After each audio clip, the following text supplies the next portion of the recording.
Queridos, abramos a palavra do Senhor na epístola do apóstolo Paulo aos Efésios, capítulo 4. Como foi anunciado hoje pela manhã, irmãos, o primeiro domingo do mês, nós, manhã e noite, expomos o livro de Gênesis, mas por uma necessidade específica ou para lembrar algumas verdades importantes, nós fomos conduzidos então a expor Efésios, capítulo 4. Hoje pela manhã nós vimos a primeira parte dessa exposição, que nos mostrou o fundamento de tudo que o apóstolo Paulo está falando aqui. O nosso Senhor Jesus Cristo, pela sua obra, proveu e providenciou tudo o que a sua igreja necessita, oficiais e dons para o seu bem. Basicamente, nós vimos hoje pela manhã, irmãos, esse aspecto da obra de Cristo que providenciou para. Agora nós vamos ver para o que foi providenciado. Isso vai ser visto a partir do versículo 12. Leamos, irmãos, a palavra do Senhor com atenção.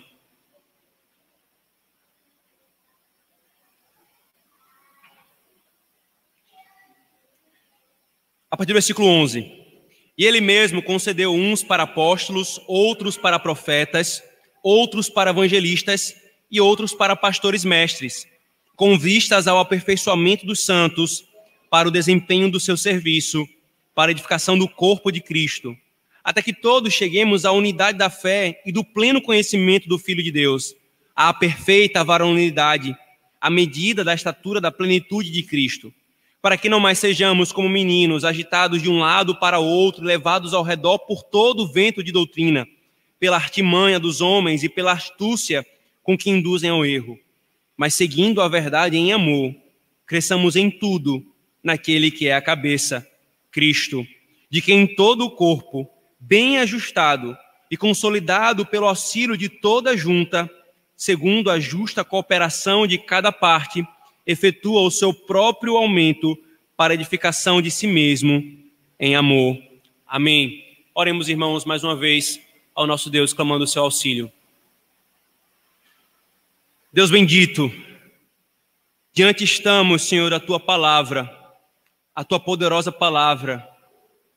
Tu oraste, ó Senhor Jesus Cristo, a tua obra de mediador e intercessor em favor do teu povo, dizendo: santifica-os pela palavra, santifica-os pela verdade, e a tua verdade e a tua palavra é a verdade.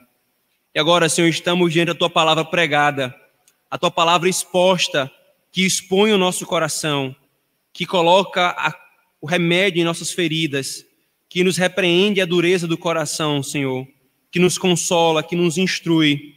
Nós clamamos aqui, Senhor, que nosso coração se coloque submisso à tua palavra e que teu Espírito, o Espírito de Cristo, subjugue, Senhor, a nós mesmos a ti, porque tu és o nosso Rei e nós queremos estar debaixo do teu senhorio. Nós oramos em nome de Jesus, pedindo o teu auxílio e iluminação. Amém.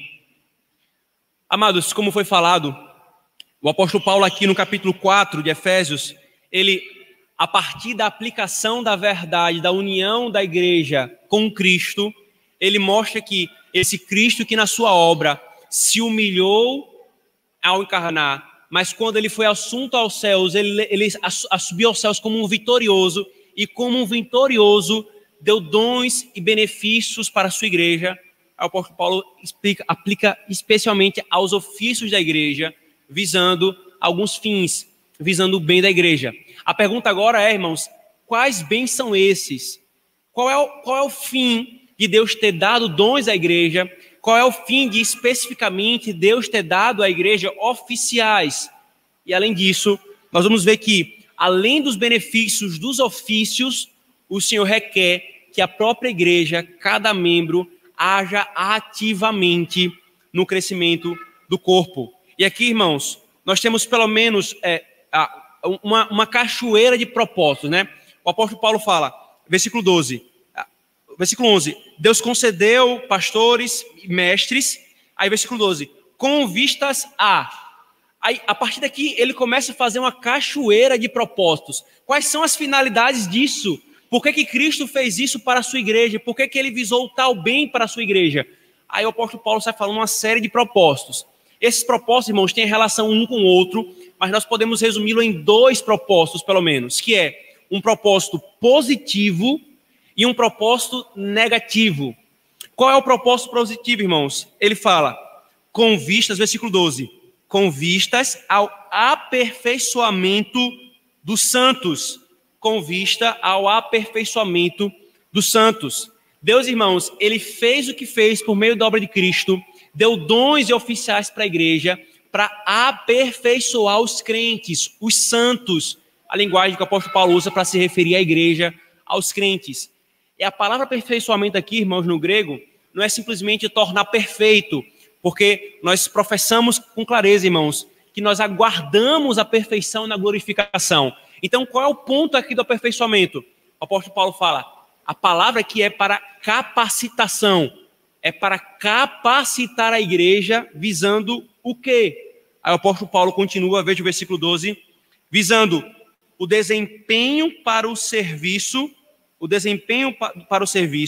para a edificação do corpo de Cristo. Então, Deus deu oficiais, dotou a igreja com dons, para que capacitar a igreja, para capacitando a igreja, ela possa servir e ela possa ser edificada. Um serviço de amor em favor do outro e uma edificação, isto é, fortalecer a igreja na fé, na palavra e na santidade. Ou seja, irmãos, a partir das metáforas de um servo, de uma edificação de um prédio, de um edifício e de um corpo, Paulo nos mostra que os oficiais, em especial o ministério da palavra na igreja, visam preparar e fortalecer a igreja para servir e crescer, e que a igreja tem um papel ativo em tudo isso. Agora a pergunta é, irmãos, em que sentido crescer? Em que sentido ou em que medida é esse crescimento? Então, o apóstolo Paulo também diz qual é o foco. Porque, veja, irmãos, tudo na vida nós temos um referencial. Todo tipo de ética aponta para um ideal de homem, para um padrão a ser alcançado. O apóstolo Paulo fala qual é o nosso padrão, qual é o referencial daqueles que entregaram a sua vida a Cristo e qual é o resultado do trabalho na igreja local, dos pastores e da comunhão dos santos. Ele diz, até que cheguemos à perfeita varonilidade, veja, versículo 13, na verdade, irmãos, início do versículo 13, até que todos cheguemos à unidade da fé e do pleno conhecimento do Filho de Deus, à perfeita varonilidade, à medida da estatura da plenitude de Cristo. Explicitamente, irmãos, o apóstolo fala, até que cheguemos à unidade da fé e ao pleno conhecimento. Então, irmãos, o primeiro fim, o primeiro objetivo que Deus quer, quando Cristo fez o que fez em favor da sua igreja, é dar a ela uma unidade da fé, uma unidade doutrinária. E esse aqui é um foco importante, irmãos. Aqui, irmãos, é importante dizer que a edificação da igreja existe quando ela é instruída na verdadeira fé e nas boas obras aprovadas por Deus. Quando todas as opiniões incorretas, superstições, erros e heresias são rejeitados e são destruídas as falsas opiniões, superstições, maus julgamentos, erros e heresias. Isso aqui é importante falar, irmãos, porque o apóstolo Paulo coloca ênfase na edificação que leva à unidade na fé. E aqui vem um ponto da unidade doutrinária e vem um ponto de o que é edificação.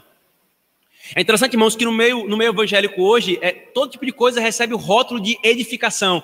Isso foi edificante, isso foi edificante, isso, aquilo ali foi edificante. Mas o apóstolo Paulo, irmãos, está nos mostrando qual é o critério de edificação, irmãos. A edificação inevitavelmente envolve unidade na fé e conhecimento de Cristo. Veja, não é simplesmente um conhecimento intelectual. Eu conheço cada vez mais o Cristo que é revelado na Escritura Sagrada e mais eu me relaciono com Ele. Esse é o critério de edificação.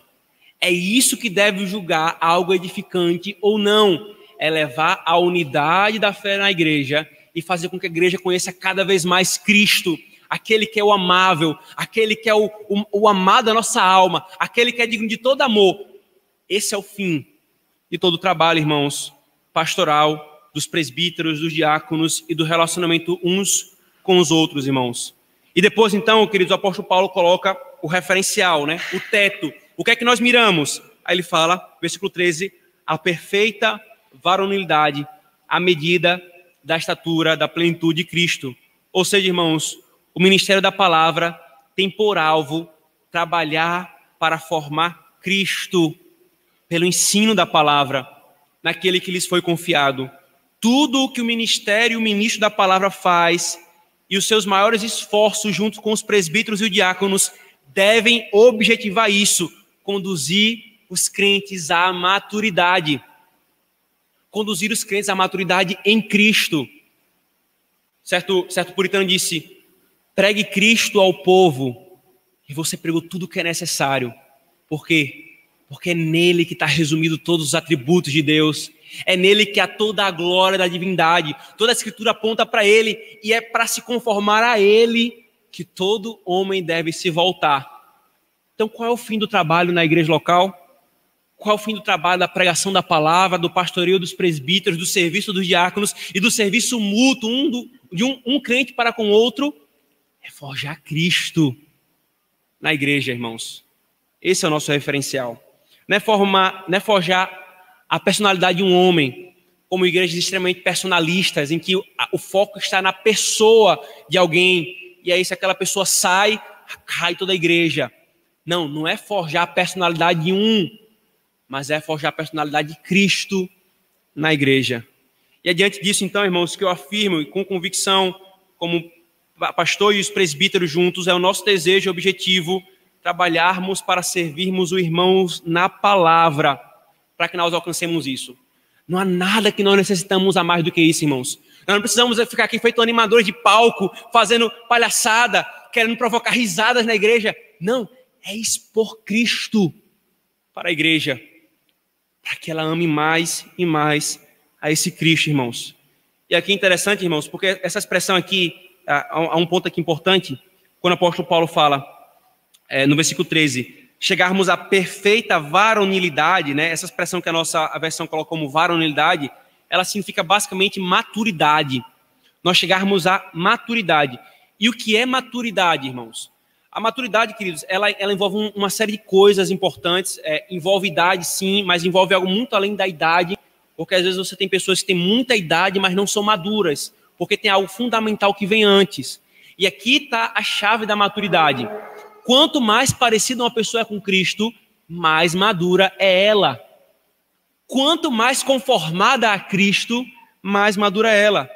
E aí um certo reformador alemão disse, a pessoa que é madura, na medida da idade, da plenitude de Cristo, é aquela que faz o seu melhor para imitá-lo, que crê em Deus Pai como Cristo se apegou ao Pai, que dá atenção ao que o Pai fala como Cristo fez da vontade do Pai o seu alimento, que expressa a vida de Cristo em sua própria vida. Então, esse é o aspecto positivo, irmãos, da pregação da palavra na igreja local, do serviço mútuo de um crente para com o outro. É Cristo ser formado, é todos nós caminhando, sem deixar ninguém para trás, sem ninguém ficar para trás, para que a igreja de Cristo seja apresentada gloriosa, pura, como a Virgem, semelhante ao seu noivo. Semelhante ao seu noivo. Se esse é o aspecto positivo, o apóstolo Paulo nos mostra um aspecto negativo.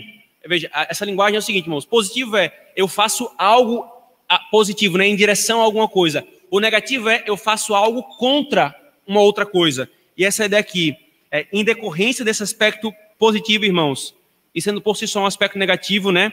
Quando ele fala assim, para que não, veja o versículo, por favor, 14, ele diz, para que não sejamos como meninos. Então, para que sejamos tal coisa, e agora é para que não sejamos tal coisa. E o que é isso que ele está dizendo? É que o ministério da palavra foi entregue, veja o versículo 14, para que não sejamos mais como meninos agitados de um lado para outro, levados ao redor por todo o vento de doutrina, pela artimanha dos homens, pela astúcia dos que induzem ao erro.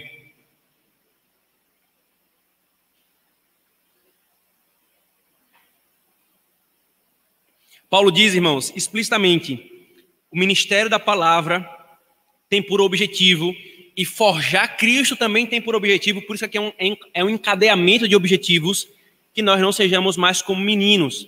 E aqui, irmãos, o apóstolo Paulo está pressupondo que antes de Cristo, antes de termos a nossa vida transformada por Ele, antes de pertencermos à igreja dele, que é firmada de uma forma sólida na palavra, que é colocada na Escritura como a baluarte da verdade, antes de nós sermos nutridos nos seios da igreja, como uma criança é nutrida pela mãe, nós éramos meninos.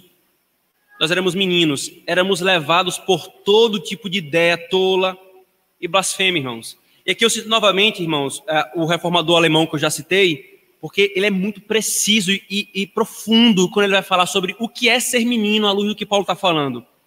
Veja, ele diz, ser um menino ou ser uma criança é não ter ainda uma fé segura, um conhecimento seguro do Filho de Deus, uma compreensão segura do ensino do Evangelho, é ainda não imitar a Cristo da maneira correta, em doutrina e em comportamento, é ainda não ter alcançado a maturidade cristã que vem por imitação, é ser incerto na fé, no conhecimento de Deus e na doutrina do Evangelho, é ficar preso aos primeiros elementos da vida cristã, é emparelhar-se com a razão e a sabedoria humana, a natureza, a carne, o sangue e o mundo, e seguir eles, e ser conduzido por incerteza, pela dúvida, pela hesitação quanto à questão da salvação.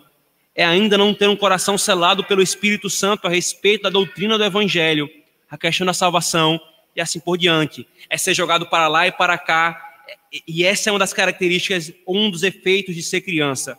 E aí ele conclui, a metáfora que é extraída das ondas do mar, que são agitadas para lá e para cá pelo vento e pela tempestade, é muito apropriada nesse caso. É muito apropriada nesse caso. Porém, irmãos, ao sermos incluídos na igreja, ao sermos alcançados por Cristo, nós recebemos agora um grande benefício. Deus providenciou pastores mestres. Deus providenciou oficiais dotados. E isso não vem deles. E essa grande distinção de uma mentalidade carnal de ministério e uma mentalidade espiritual é o reconhecimento que é Deus quem capacita, como Paulo falou no versículo que é a base do que nós vimos hoje pela manhã. É Cristo dando. Dando para quê? Por que ele fez o que ele fez, dando dons e oficiais para a igreja? Para fazer com que ela cresça firme e não seja levada como um menino para lá e para cá. Dito de outra forma, irmãos, após nascermos de novo em Cristo, nós deveríamos crescer, a fim de nós sermos como crianças no entendimento. E esse pensamento, irmãos, o apóstolo Paulo disse que nós éramos como meninos em que sentido? Veja, por favor, versículo 14. Agitados de um lado para o outro, levados ao redor por todo o vento de doutrina, pela artimanha dos homens e pela astúcia dos que induzem ao erro. Ou seja, irmãos, essa é a realidade quando Paulo diz dos que não se colocam na base da Escritura Sagrada. Ser levado como um palha é levada pelo vento, para lá e para cá. Como uma criança que não tem segurança e base alguma, e qualquer um que pega na sua mão a conduz. Como alguém que não sabe o que é a verdade, facilmente é conduzido para o erro. Quantos de nós, irmãos? Quantos de nós, e talvez esse ainda continua sendo o seu caso, sustentávamos coisas blasfemas e irracionais, como, por exemplo, horóscopos, ou espiritismo, ou agnosticismo, ou ateísmo, ou ideologias políticas redentivas, ou qualquer outra coisa moral ou teórica contrária à palavra de Deus. Quantos de nós não tínhamos essa realidade no nosso coração? E talvez você ainda tenha isso no seu coração. E aí, cada nova ideia que surgia diante de nós, nós a agarrávamos e nós nos considerávamos senhores do nosso processo de conhecimento. Eu sei o que é verdade, eu sou livre de pensamento, eu sei julgar as coisas.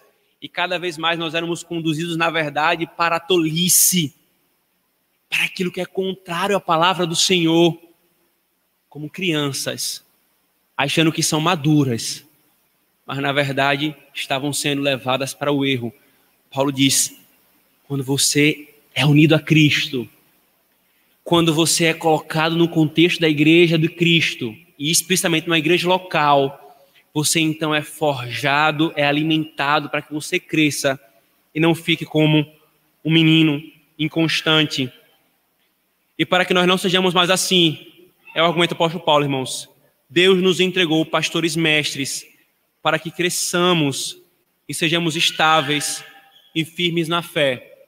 Esse é o Deus, irmãos, que ama a igreja, para não nos deixar entregues a nós mesmos. E daqui, irmãos, nós aprendemos algumas coisas importantes. A primeira é que o ministério da palavra precisa ensinar a verdade. E aqui vem um aspecto positivo, formar Cristo. Mas ele também precisa refutar o erro. E vem aqui o aspecto negativo, que é não deixar que a igreja seja como um menino levado por todo o vento de doutrina. É dar nome aos ventos. É dar nome às ondas que estão levando as pessoas. O aspecto positivo e o aspecto negativo. É muito comum, irmãos, encontrar pessoas que se incomodam muito com essa ideia de combate e refutação do erro de forma pública, que o apóstolo Paulo está falando aqui. Por exemplo, certa vez eu ouvi de um que hoje é ministro do Evangelho, na igreja presbiteriana, uma ideia equivocada de que só bastava ensinar a verdade, que consequentemente a falsidade seria rejeitada. Essa mesma pessoa disse que com tranquilidade ensinaria as ideias de Karl Marx do púlpito. Aí disse, não precisa você falar do erro, basta falar a verdade. Você ensina a verdade e facilmente o erro vai ser rejeitado. Ou então, como eu vi outra vez, a convicção de que falar contra o erro afastaria mais do que atrairia as pessoas. Eu ouvi isso de um homem maduro na fé. E chegou ao ponto de falar assim, maduro em termos de caminhada, né? Aí chegou ao ponto de falar assim, você não precisa nem falar nem de pecado, porque senão ele se afasta. Não, irmãos. O problema aqui, queridos, que o apóstolo Paulo está claramente dizendo para nós, o que é que o ministério da palavra faz? O que é que a igreja tem que esperar receber da palavra no púlpito? É o aspecto positivo, formando Cristo, e o aspecto negativo, segurando o erro, impedindo o erro. O grande problema é exatamente esse ponto, queridos. Além de explicitamente a Escritura dizer que o trabalho do ministério da palavra ser duplo, a experiência tem mostrado, queridos, que mesmo com o extensivo ensino da verdade, até mesmo com a refutação clara do erro, muitos ainda flertam com ele ou são conduzidos a ele. Imagine, irmãos, se não houvesse. Tomemos, por exemplo, queridos, o trabalho de um pastor de ovelhas, né? Ovelhas realmente, animais, né? Ovelhas que comem capim. Então, imagine um trabalho de ovelhas. Um excelente pastor é aquele que pega a ovelha, conduz para os pastos, para que ela coma verdes pastos, conduz para beber água. Ele está ali conduzindo a igreja, ou melhor, conduzindo o rebanho, conduzindo as ovelhas, para que elas sejam alimentadas. Aqui cai, ele se machuca, ele levanta e trata. Porém, irmão, se esse mesmo pastor dessas ovelhas, vindo o lobo, ou se desgarrando uma ovelha para o caminho tortuoso, nada fizesse, esse pastor não seria digno de ser chamado bom pastor. Olha, irmãos, Cristo é o bom pastor da sua igreja. Ele é o referencial de pastor para a igreja e para os ministros do evangelho, para os presbíteros. E o que é que esse Cristo faz, irmãos, como pastor? Sem considerar, irmãos, toda a escritura sagrada, que é a palavra de Cristo, tomemos apenas os relatos dos evangelhos. Quantas não foram as vezes, irmãos, que Cristo não apenas afirmou a verdade do reino de Deus, mas falou contra o erro, contra a heresia, contra a mentira. Quantas não foram as vezes, irmãos? Inúmeras. Quando o apóstolo Paulo fala de artimanhas e astúcia dos homens, irmãos, ele está mostrando claramente que sempre haverá impostores que ameaçam e atacam a nossa fé, e que Satanás jamais descansa enquanto ele não consegue, através de todo empenho, obscurecer com mentiras a santa doutrina de Cristo. Se Satanás não cansa, deveria os ministros e os presbíteros cansarem, irmãos? Muito pelo contrário. Os ministros e os presbíteros devem alertar sempre a igreja. Como pai, irmãos, eu não apenas ensino a Thomas que os animais fofinhos, eles podem receber carinhos como um coelhinho, né? O coelhinho, ele pode fazer um carinho no coelhinho. Mas também ensino Thomas, não coloque a mão em escorpião. E mostro claramente para ele o que é um escorpião. Isso é um escorpião. Se eu simplesmente negasse esse ponto, e meu filho fosse picado, as consequências seriam drásticas. E aqui vem um ponto, irmãos. Depois que a peçonha do falso ensino entra na corrente sanguínea da fé de alguns crentes, irmãos, por negligência pastoral, aplicar o solo devido é muito árduo. O erro, irmãos, ele é como um sol. E veja, entendam a metáfora aqui do sol. É como um sol sobre um coração de argila. A doutrina do evangelho deixa o coração mole, no sentido de um coração pulsante. E o erro ele vai endurecendo o coração como um sol endurece a argila. Depois, para quebrar isso, irmãos, é difícil. Por isso que o apóstolo Paulo fala, se Deus quer fortalecer a igreja, o que é que ele fez? Ele estabeleceu aquilo que vai forjar Cristo, o aspecto positivo, e refutar o erro. E às vezes, irmãos, né? Às vezes, mesmo nós conhecendo a verdade, mas por debilidade em nós não conseguimos juntar os pontos ou levar as conclusões que nos colocariam contra determinados erros. É muito comum isso. Às vezes a gente sabe uma verdade, a gente não sabe como é que aquela verdade ela se liga a tal outro ponto e leva a segurança contra um erro. E aí quando o erro aparece, nós... como é que faço? E aí você é facilmente conduzido, irmãos. Sem falar que naqueles que desprezam a Cristo, irmãos, muitas vezes, mesmo diante da verdade, não percebem como ela solapa a falsidade e até mesmo usa da verdade para se conformar ao seu erro. Quantos não ouvem o evangelho e aí porque o pecado não é confrontado, o erro não é confrontado, ele olha o evangelho e fala assim, rapaz, isso faz todo sentido com o meu erro. Para ele não é erro. Isso faz todo sentido com aquilo que eu creio, que é contrário ao evangelho. Mas porque os pontos não foram ligados, a pessoa sai feliz, achando que a verdade do evangelho faz uma cama para o seu erro. Por isso, irmãos, o apóstolo Paulo diz em 2 Coríntios 10:5, que o seu trabalho, e consequentemente de todo ministro e dos presbíteros, envolve destruirmos argumentos ou raciocínios e toda pretensão que se levanta contra o conhecimento de Deus, e levamos cativos todo pensamento para torná-los obedientes a Cristo. É por isso que o apóstolo Paulo fala a Tito, irmãos, na sua epístola, que o presbítero deveria ser apegado à palavra fiel, que é segundo a doutrina, de modo que tenha poder tanto para exortar pelo reto ensino, aí o aspecto positivo, quanto para convencer os que contradizem o reto ensino, aí vem o aspecto negativo. E aí ele vai falar no versículo 11 explicitamente, para que Tito, por causa disso, fizesse calar aqueles que andam pervertendo casa inteira, ensinando o que não devem por torpe ganância. Portanto, irmãos, para o bem da nossa alma, irmãos, para o bem da nossa vida, o Senhor nos deu esse ministério completo, o ministério da palavra. E, obviamente, irmãos, que há uma forma de ser feito. Veja o que o apóstolo Paulo fala, versículo 15. Mas, seguindo a verdade em amor, é a verdade em amor. Há uma forma de ser feito. Entendendo isso, nós não podemos negar que é esse duplo aspecto, irmãos, visando o bem da igreja.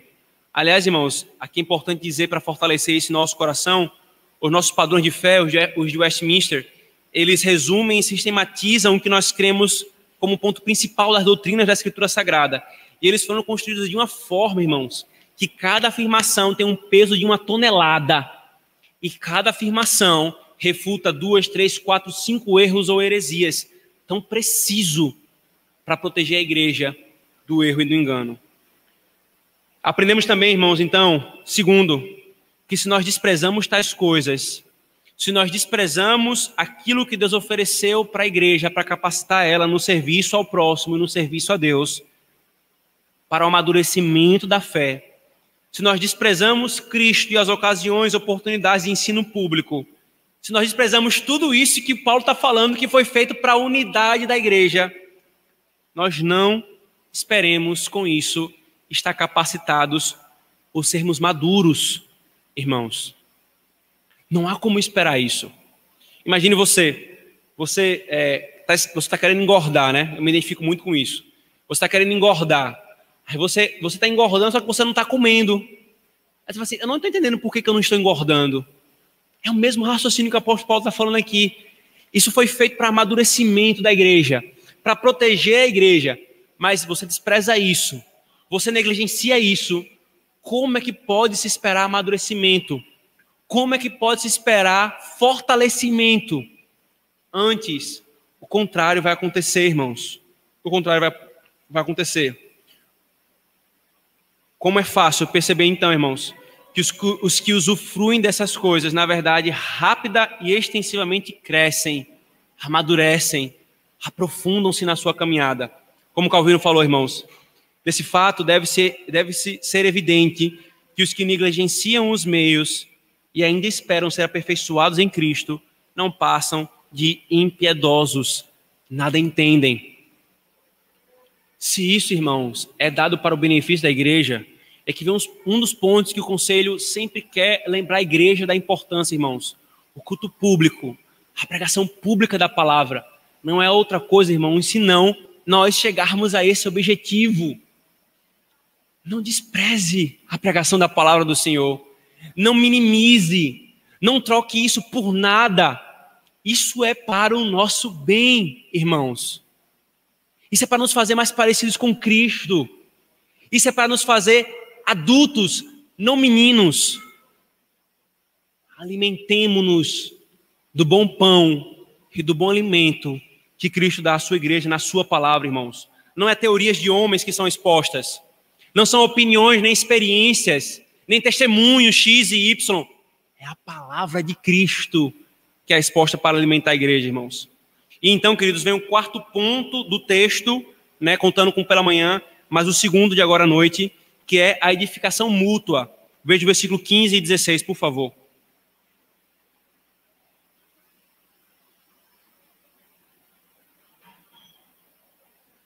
Paulo diz: mas seguindo a verdade em amor, cresçamos em tudo naquele que é a cabeça, Cristo, de quem todo o corpo, bem ajustado e consolidado pelo auxílio de toda a junta, segundo a justa cooperação de cada parte, efetua o seu próprio aumento para a edificação de si mesmo em amor.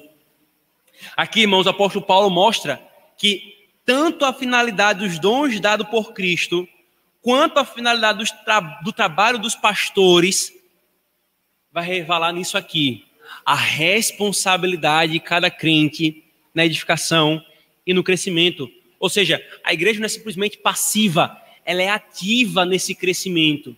Ela é responsiva nesse crescimento. E percebe, irmãos, que Paulo evoca tudo o que ele falou anteriormente para dizer o seguinte: isso aqui não é uma ideia de edificação subjetivista, que como se simplesmente um irmão abrindo a boca ele vai me edificar, como se ele simplesmente falando a sua opinião, a sua experiência de vida, isso vai ser edificante. Não é esse o ponto. O ponto é, estando unido a Cristo, crescendo com Cristo, o corpo estando bem alimentado, ajustado em todo o seu trabalho, pronto.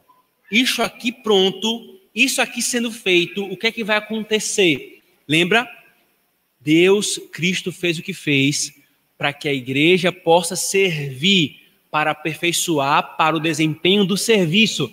Aí o apóstolo Paulo volta para o serviço, que é cada um servindo um ao outro. Como é que isso acontece, irmãos? Primeiro, ele fala assim, versículo 16, de quem todo o corpo, isto é, de Cristo. A edificação da igreja, irmãos, ela é a partir de Cristo. Cristo é a procedência. Cristo é a fonte da edificação do homem.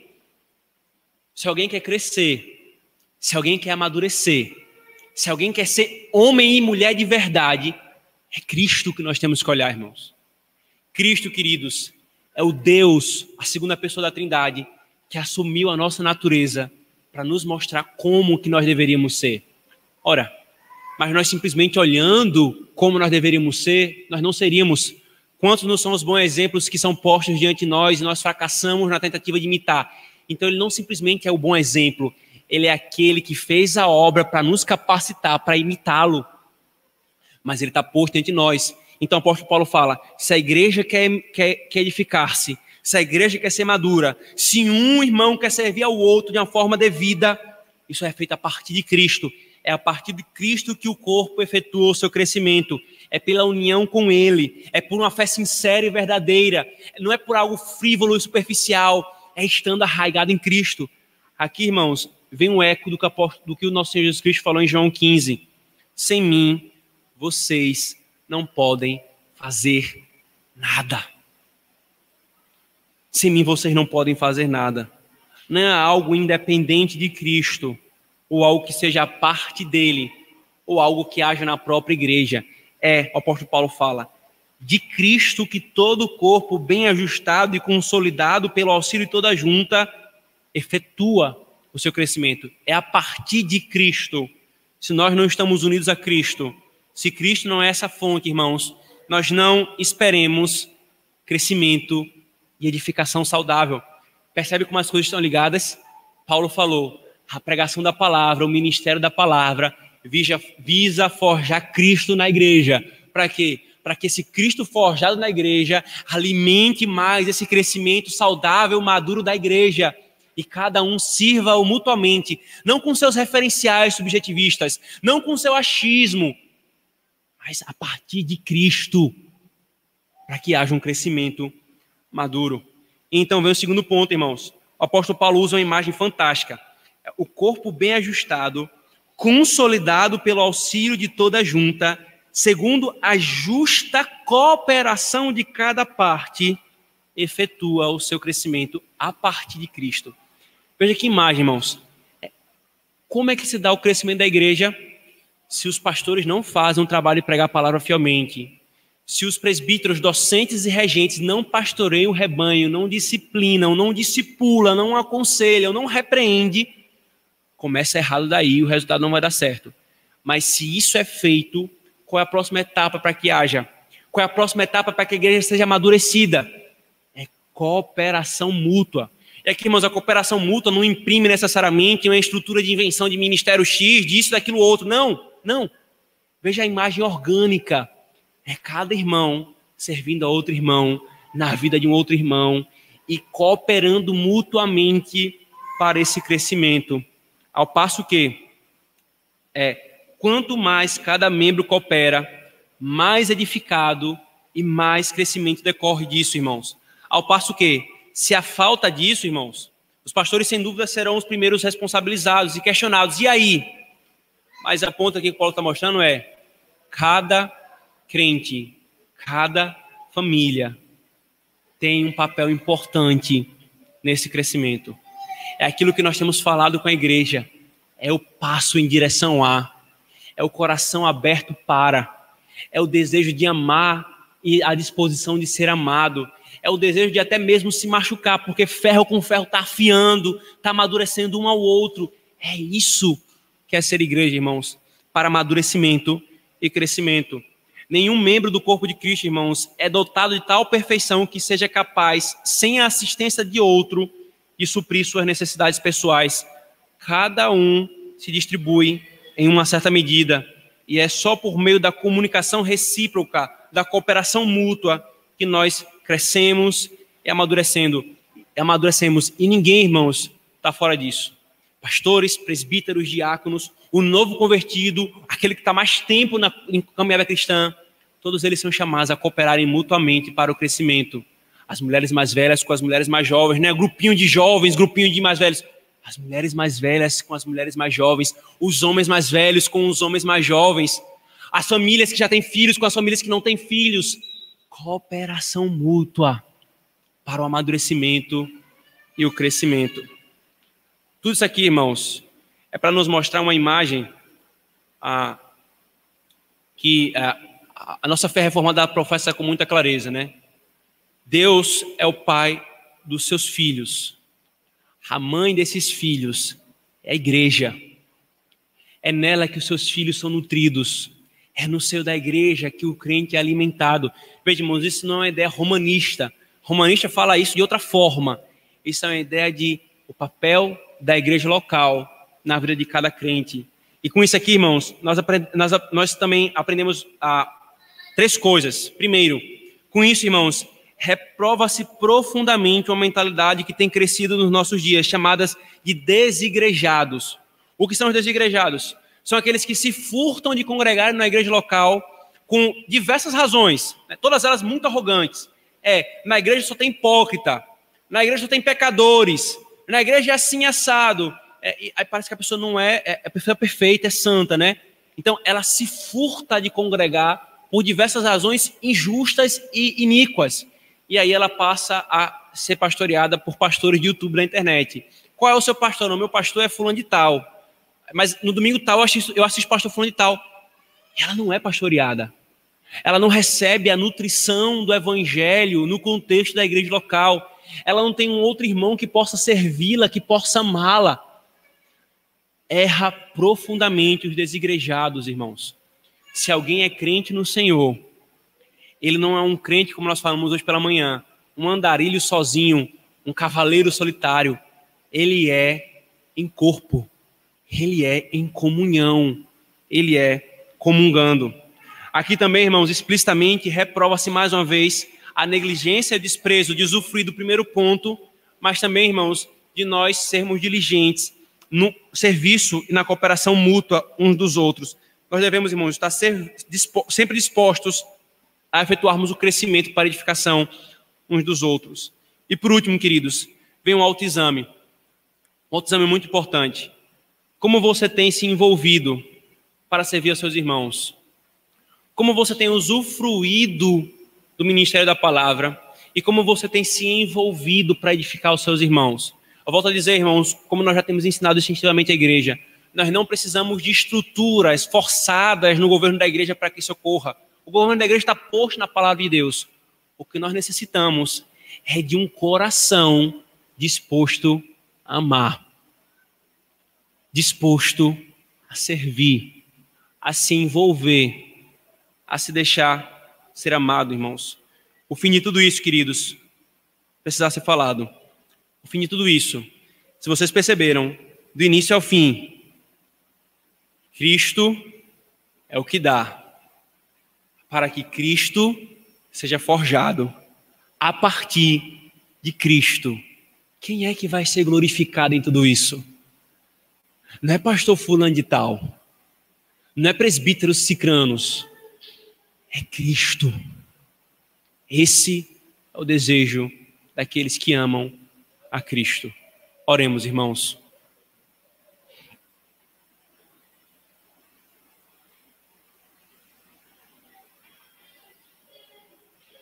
Senhor Deus, Pai bendito e bondoso, nós louvamos a Ti, Senhor, por esse texto na Tua palavra, em que o apóstolo Paulo, depois de nos lembrar da gloriosa obra de Cristo, da nossa realidade, da união do crente com Cristo, nos mostra quais implicações disso na nossa comunhão dos santos, na nossa vida uns com os outros na igreja local.